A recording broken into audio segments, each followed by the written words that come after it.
Back here on the Chip Shot Football Podcast to get into the final game picks of the 2024-25 regular season. We've gone through it each and every week, and now we've finally gotten to the end of it. So I didn't get to all the games. There were a couple games, like the Saturday games that I didn't get to just because I wanted to focus on Sunday and, some of with everybody pretty much playing. Kind of keeping it to the limits, time-wise and everything like that. So we didn't include tomorrow's picks, but these are all the predictions that I have for the Sunday games. And I have it up here for you guys. Here you go.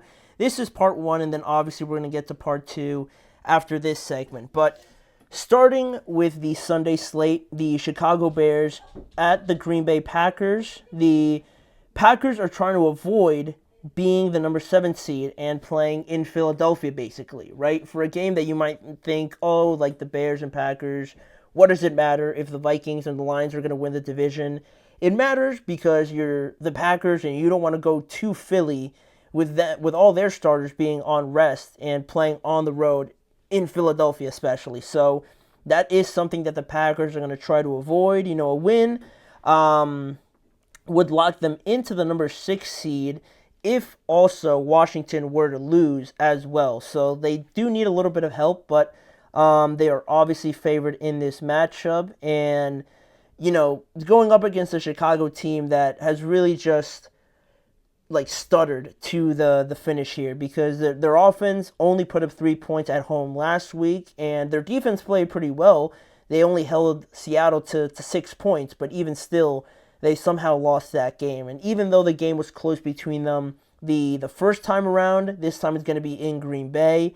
I expect the Packers to come out with a little bit more efficiency and a little bit more determination because Jordan Love and even Josh Jacobs as well didn't play great in their game last week against the Vikings. So I'm going to go with the Packers. They need to win. And, Chicago, they're just really wanting to get to the end of this season. So the Packers are going to handle business, at least on their side, and get the win here over their division rivals. Then we move down to some more playoff implications, looking at the Falcons trying to make the playoffs for the first time since 2017.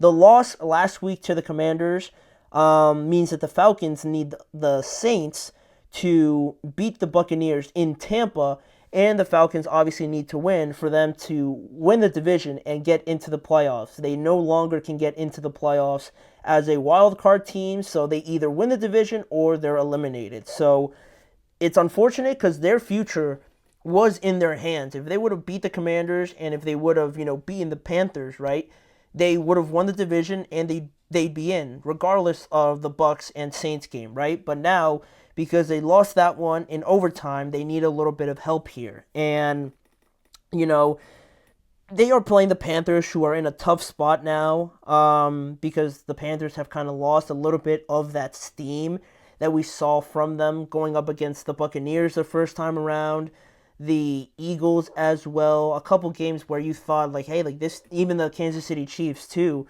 where you were looking at this Panthers team is this the same Panthers team? Why are they being competitive? But that's kind of died down a little bit. They kind of got their butts kicked last week against the Buccaneers. So I am favoring the Falcons in this one. They're benefiting a lot from Michael Penix Jr. He really had a great game last week. He put them in spots to win, but unfortunately, they, the coin toss didn't go their way. So they ended up losing that game last week. But in terms of this matchup, I think it favors them. Obviously, it should be a bit easier for Michael Penix Jr. than the Commanders' defense was. So in this game, looking at the Falcons and their offense, who have put up 24 or more points in Michael Penix's 2 starts, compared to Carolina allowing 30 plus points in their last 3 games, I'm going to go with the Falcons. They need to win, and they're at home. They're favored.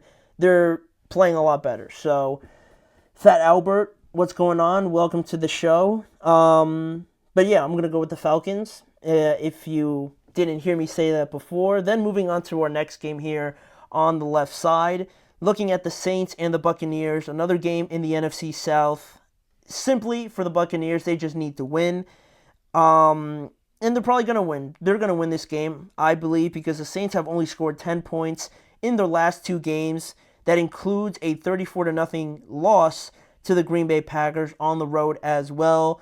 They're dealing with a bunch of injuries, and the Buccaneers just finished scoring 48 points last week, and they scored, I believe, over 50 points against the Saints in their first time around. They've also scored 24 or more points in their last 5 games. And, I mean, Bucky Irving has been not a revelation, because I don't think it's been like a huge, turnaround, but it's been a pleasant surprise to have Bucky Irving play and get better each and every week, which is the most important thing. He's playing great. His fellow rookie, Jalen McMillan, is also playing pretty well. Mike Evans, since coming back, is playing exceptional. He's probably going to get to 1,000 yards again for his streak to continue. And Baker Mayfield, right, having a Pro Bowl caliber season, even though he didn't make it, playing out of his mind as well. So the Buccaneers are going to win this game, and the Saints almost don't stand any sort of chance. I can't think of any way the Saints could win. So the Buccaneers are going to win this game. Then, moving over to the other side, a weird one, because the Bills are playing the Patriots, and not only weird because the game was a lot closer the first time around in Buffalo. This time it's going to be in New England, but Josh Allen is going to play right in this game, because head coach Sean McDermott announced that Josh Allen will technically start this game because they want to keep his active consecutive starting streak alive, right? Josh Allen talked about it, and he said that it meant a lot to him. Even though the Bills have nothing to play for, they're going to be the number 2 seed guaranteed, so they really could rest their starters, and they're going to rest most of them, but Josh Allen is technically going to start this game, and I'd only imagine him to be out there, hand it off maybe 3 times, and then, sit down the rest of the game. But I thought that was pretty interesting for him to kind of keep his streak alive. And, the game was close. The game was close a couple weeks ago, so that was also something to kind of make note of as well. But it fluctuates, right? Because the Patriots play the Bills close, and then they go over to New England, and they get smacked by the Chargers 40-7 in their own home. So it's been a very up and down season for the Patriots, obviously. Drake May was banged up last week against the Chargers, but he should be healthy enough to play in this game. And it's mostly going to be backups for Buffalo because they are locked into that number 2 seed. But with that in mind, you'd think the Patriots would win. I don't even think the Patriots should win, because they're the number 1 pick right now, and that's a great spot to be in with Drake May, and knowing that he's probably going to be your future. For you to have the number 1 pick right now, right, like the Patriots, you'd want them to lose, right, if you're a fan, right? If you have the number 1 pick, even if you don't want like Travis Hunter or something like that, which no one has ever said, you could trade that pick, right, and get even more stuff for it. And, this offseason is going to be huge for them. So it's not a spot where, they're going out there thinking, oh, we're going to end it on a win, right? If they win, they could drop to like 4 or 5 or something like that. So I'm going to go with the Bills to win this game. I think Tyrod's going to go in there, play pretty well, and do enough to beat the Patriots on the road. Then a game with really no implications in the AFC South. The Jaguars traveling to Indianapolis. The Colts are dealing with a lot of frustrations internally with not only Anthony Richardson, the standard, pretty much the standards that are in that organization have been called into question by their players, like Pat McAfee as well. It's not going great. It's not been a great season really for the Indianapolis Colts, obviously. But, for how bad it's been over there, for the Jaguars, not that much better, but, Brian Thomas Jr., right? At least they have that going for them. He's been playing phenomenally all of the regular season, so that's great to see. I mentioned Anthony Richardson before. He's dealing with a back injury, and he could play this week. He said he's felt a little bit better, but, I don't know. He mentioned something like it was potentially a chronic problem with his back, which doesn't fill me with any more confidence than it did before. So maybe I wouldn't even have him play if, depending on what he said, obviously. It makes me nervous just thinking about that. So, that's where things stand with him.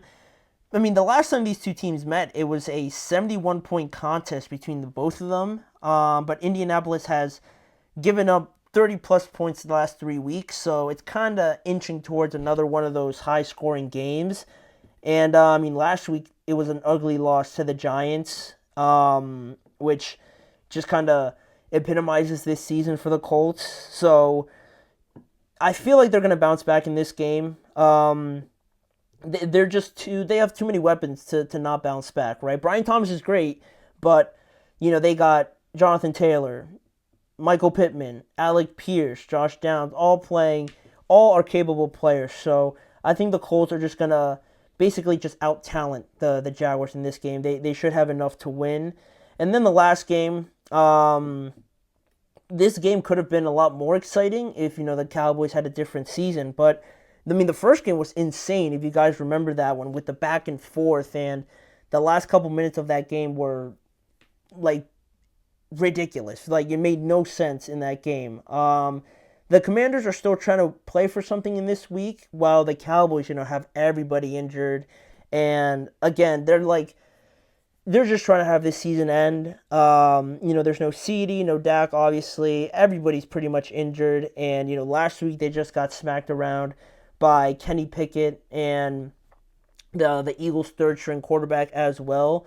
I know Philly's a wagon, but it's just been a long end of season for the Dallas Cowboys. And, the other side of things, the Commanders and Jaden Daniels are playing great. Jaden Daniels has beaten the Eagles and the Falcons to clinch a playoff spot, and he's also thrown 8 touchdowns, 3 interceptions, thrown for 485 passing yards, and ran for over 200 yards in the last 2 games. So I think Jaden Daniels alone gives me enough confidence for the Commanders to go out there and win the game against the Cowboys and kind of get a little bit of revenge there from the first time around. So those are all my picks for the first half. I'm going to go to a quick break right now and come back with the second half of the Week 18 game picks and predictions.